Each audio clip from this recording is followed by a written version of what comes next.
नमस्कार. हे दोन भाऊ का? हां. हां, भाऊ म्हणजे? आत्याची मुलं हो का? काय करतात ते दोघे? शिकतायत दोघे. इथे ताई गावावरून आली, इथे आली. गेली 11-12 वर्ष तुम्ही एका घरात राहतात आणि आता ताईचं लग्न होणार आहे. हां, काय म्हणजे मग अशा वेळेला तुमच्या मनात काय चाललंय? मनात म्हणजे आता एवढ्या वर्षी ते राहिली ती आणि मग खूप अटॅचमेंट झाली आहे आणि आता इमोशनल अटॅचमेंट आहे, तर गेली तर वाईट वाटेल.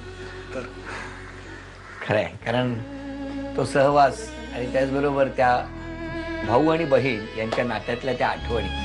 कारण बऱ्याचदा असं होतं, एखादी गोष्ट कदाचित आत्यापर्यंत पोहोचवायची नसेल, पण ती एकमेकांकडे या भावंडांनी नक्की पोहोचवलेली असेल. आत्याची भीती वाटो न वाटो, पण आदरयुक्त ती भीती, आणि त्यामुळे मग ताई हे तुझ्याचकडे ठेवा, की अमुक एक गोष्ट ताईला माहिती आहे, अमुक एक गोष्ट त्याला माहिती आहे, असं बऱ्याचदा झालं असेल ना ताई? हां, हो हो, म्हणजे कळलं आत्या. हां, आत्याच्या आत्या बऱ्याच गोष्टी बाहेर येत आहेत. हां, नमस्कार बाबा. हे जे काय अरेंज मॅरेज आहे त्याबद्दल तुमचं काय म्हणणं आहे? काही नाही हां, मतच नाही. नाही ना, छान अरेंज केलंय दोघांनी. ओके, म्हणजे दोघांनी नाही. सगळ्यांनी मिळून सर्वांनी. छान अरेंज केलंय. काय सांगणार तुम्ही मुलाला या निमित्ताने? काही नाही सांगणार? नका सांगू. मग सुनेला काय सांगणार? नाही, सर्वसाधारण ज्या अपेक्षा आहेत त्यावेळेस अपेक्षा माझ्या देखील आहेत. बरं, 1 मिनिट. तुमच्या 5 अपेक्षा कोणत्या ताई? माझी पहिली अपेक्षा असं आहे की त्यांनी माझ्यासाठी वेळ काढावा. मग ते कोणासाठी काढतात? इथून पुढे यांच्या जास्तीत जास्त जास्तीत जास्त. बरं, दुसरी अपेक्षा त्याच्याकडून? त्यांनी ऑफिसमधून म्हणजे ऑफिस सुटल्यानंतर लवकर घरी यावं, म्हणजे वेळेत घरी यावं. कुठे जातात, कुठे ते ऑफिस सुटल्यावर? मित्रांबरोबर. मित्रांबरोबर. बरं, 2, 3. तिसरी अपेक्षा अशी आहे की थोडं स्टेशनच्या जवळपास घर असावं. स्टेशनच्या जवळपास? स्टेशनवरच चालेल का? नको, ट्रेनचा जास्त किंवा आवाज येतो. राजधानी सारखा एखादा डबाच घेतला तर? नको. नको. बरं, 3, 4. चौथी अपेक्षा अशी आहे की त्यांनी थोडं कामामध्ये पण मदत करा, वेळ प्रसंगी. कांदा बिंदा चिरता येतो? प्रॅक्टिस सुरू करा हळूहळू. हां, 4, 5. माझ्यावर रागू नये, रागू चिडू नये. मग कोणाला चिडणार आता? बघा, त्याच्यासाठी कोणतरी एक दुसरं बघा. म्हणजे घरातलं कोणीतरी एक मेंबर नक्की करा ज्याच्यावरती तुम्हाला चिडता येईल. हां, ठीक आहे. चला, तुमच्या 5 अपेक्षा सांगा. तिने आईबाबांकडे किंवा आईबाबांजवळ जशी होती, आत्याकडे जशी होती, अगदी मन मिळावून राहत होती, तशीच तीही आत्ता माझ्याही घरात राहावी, एवढंच. ओके, ते राहणार. 2. तिने कुठलीही गोष्ट लपवून ठेवू नये. म्हणजे मनात काय असेल, इव्हन जर राग जरी आला तरी मला का राग आलाय हे तिनेही सांगितलं पाहिजे. कारण बऱ्याच वेळेला असं होतं की नाही समजू शकत एखाद्या वेळेस वगैरे, म्हणजे नक्की का राग आलाय, काय झालं वगैरे. ऑफिस मधलं कळतं तुमच्या लक्षात येतं?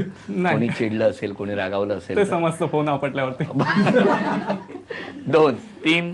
ठीक आहे, थोडं मला यायला वगैरे उशीर होतो बऱ्याच वेळेला. तिला अपॉइंटमेंट दिली तर वगैरे यावेळेस वगैरे येतो, तर तिने मी 3ला सांगितलं, तर तिने साधारण 3:15ला यावं, म्हणजे मी 3:15ला हजर असेल तिथे.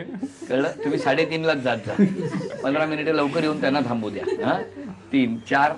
आपल्याकडे असं म्हणजे काय, सगळेच नातेवाईक अगदी सर्वसमान म्हणजे नसतील वगैरे. कोणी अगदी झोपडपट्टीत राहत असेल, कोणी बंगल्यात राहत असेल, पण सगळ्यांची जी वर्तणूक असेल ती सर्वांशी समान असावी, एवढीच. कुठल्याही परिस्थितीनुरूप ते ऍडजस्ट करायला हवं. आणि 5. आणि 5वी, या ज्या 4 अपेक्षा आहेत किंवा अन्य कुठल्या अपेक्षा असतील त्याचा अपेक्षा भंग होऊ नये, एवढीच माझी एक आणखीन एक अपेक्षा.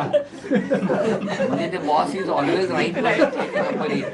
आणि 2 असतो if no. If no refer first rule. हा, तसंच केलं तुम्ही. हा, बरं, तुम्ही जरा इकडे या आता. रुमाल आहे? हो, आहे. द्या त्यांच्याकडे. छान घडी करायची, डोळे बंद करायचे त्यांचे. फार बोलतायत. हा, करा बंद. Very good. हा, बांधा. म्हणजे सुपरमॅन झाला होता. तुम्ही जा तिकडे. आता खेळ सुरू झाल्यानंतर मी एक एक बोलवणार आहे. हा, तुम्ही शेक हँड करायचा आणि शेक हँड केल्यानंतर अचूक हात पकडून, घट्ट पकडून ठेवायचा. हा, ओके ओके. फक्त एक हात तुमचा पुढे करायचा. ठीक आहे. असेच उभे राहा. कुणाचा पकडायचा घट्ट? तुम्हाला ज्यांचं आयुष्यभर घट्ट पकडून ठेवायचं आहे ना त्यांचा. ठीक आहे, नक्की नक्की. चला, 1, 2, 3. बोलायचं नाही, आवाज नाही. बर, कोण आहे सांगू शकाल? भाऊ आहे. बरं.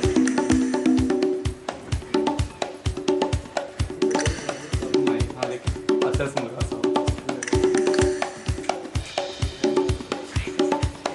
नाही ओळखलं नाही? हा नाही अरे हाताने किती वेळा पाठीवर धपाटे बसले? नाही बसलेत माझ्या नाही बसलेत. एकदाही नाहीये. बर ठीक आहे.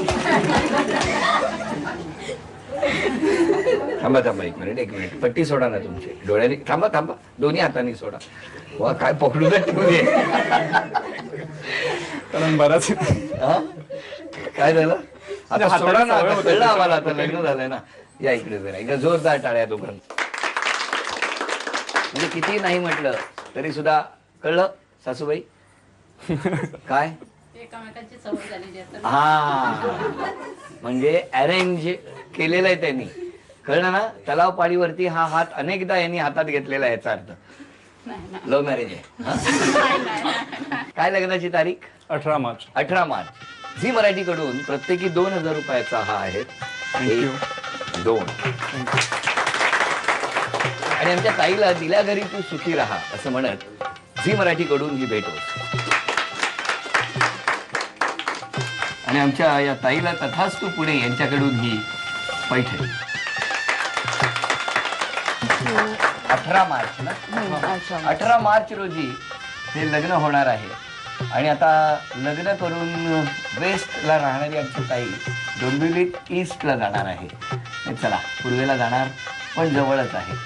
हसत राहा आनंदी राहा. आणि ताई या निमित्ताने आत्ता या सोहळ्याला म्हणजे या कार्यक्रमामध्ये तुझे आई बाबा आत्ता हजर नाही आहेत कारण ते गावी आहेत. आई बाबांना काय सांगशील तेव्हा बघतायत कार्यक्रम टीव्हीत मग सांग. खूप मिस करते आई बाबांना.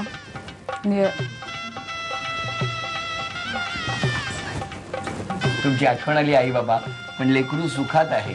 आणि हो लवकरात लवकर तुम्हाला इथे यायचं आहे कारण 18 मार्चला लग्न आणि तो सोहळा यामध्ये अगदी छान आनंदाने सगळ्यांनी रमून जायचं आहे. आणि तुम्हा दोघांनाही भावी आयुष्यासाठी खूप खूप शुभेच्छा. हसत राहा आनंदी राहा आणि पाहुण्यांसाठी आणलेलं स्वीट तुम्ही स्वतःच खात राहा. म्हणजे एकमेकांना भरवत राहा. आजचा भाग इथे संपवूया. पुन्हा भेटूया अशीच एक पैठणी घेऊन पुढच्या भागात. नमस्कार.